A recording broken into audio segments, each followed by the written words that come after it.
నమస్తే, నేను doctor Padmaja లేల్లా, consultant gynaecologist, విధాత hospital, Vijayawada. ఈరోజు మనం మెనోపాజ్ గురించి తెలుసుకుందాం. మెనోపాజ్ అంటే 1 సంవత్సరం వరకు మహిళలకు పీరియడ్స్ రాకపోతే దాన్ని మెనోపాజ్గా పరిగణిస్తాము. ఇది జనరల్గా 45 to 50 ఇయర్స్ వరకు ఆ ఏజ్ గ్రూప్స్లో వస్తూ ఉంటుంది.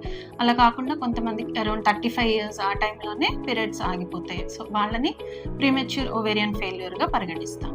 అలా కాకుండా 55 వరకు కూడా వస్తూ ఉంటాయి. అట్లాంటి వాళ్ళు హెరిడిటరీగా అంటే మదర్స్కి కానీ పిన్నెలకి వాళ్ళకి సిస్టర్స్కి అట్లా హెరిడిటరీగా రావచ్చు. లేదంటే అన్న ఫైబ్రాయిడ్ లాంటి కండిషన్స్, కణితలు అంటాం కదా, అట్లాంటి కండిషన్స్లో కూడా అరౌండ్ 55 వరకు కూడా వస్తూ ఉంటుంది. సో అలా జరిగితే గైనకాలజిస్ట్ని కన్సల్ట్ చేసి ఎగ్జామినేషన్ చేయించుకోవాల్సి ఉంటుంది. అండ్ మనకి ఒకేసారి మెనోపాజ్ రాదు. అండ్ ఒక 4 to 5 ఇయర్స్ బిఫోరే కొన్ని చేంజెస్ స్టార్ట్ అవుతాయి అనమాట. దాన్ని క్లైమాక్ట్రిక్ అంటారు. ఆ టైంలో మనకి ఫస్ట్ హెడ్ఏక్ లాంటి, ఇరిటేషన్, కోపం, చిరాకు, అందరి మీద ఆరవటం లాంటివి, మూడ్ స్వింగ్స్ ఎక్కువగా ఉంటాయి అన్నమాట.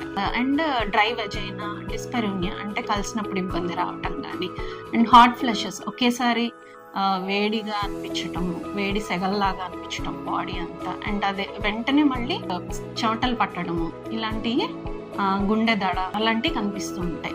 కొన్ని రోజుల తర్వాత సిమ్టమ్స్ వచ్చేవి లో బ్యాక్ ఏక్ లాంటి, joint pains, heart attacks, brain strokes ఇట్లాంటివి వస్తాయి. ఎందుకంటే ఈస్ట్రోజన్ అనే హార్మోన్ మనకి తగ్గిపోతే మనం ఆల్మోస్ట్ మనకి మేల్స్కి ఎట్లా ఎక్కువ అటాక్స్ వస్తాయో ఫీమేల్స్ కూడా అట్లాంటి అటాక్సే వస్తూ ఉంటాయి.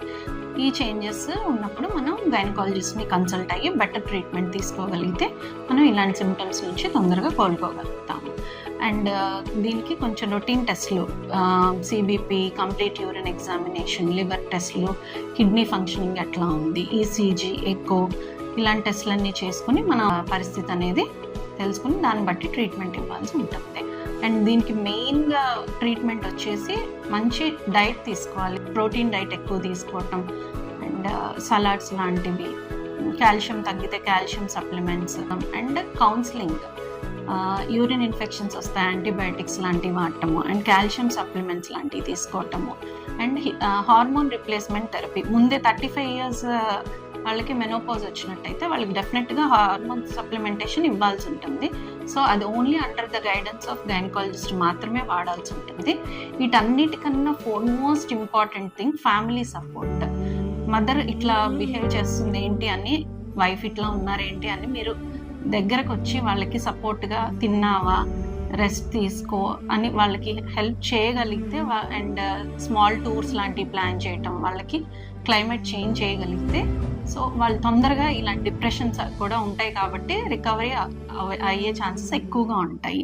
సో ఇవన్నీ తెలుసుకున్నారు కదా, మీ ఇంట్లో ఆడవాళ్ళకి మెనోపాజ్ టైంలో డెఫినెట్గా సపోర్ట్గా ఉండాలి. Thank you.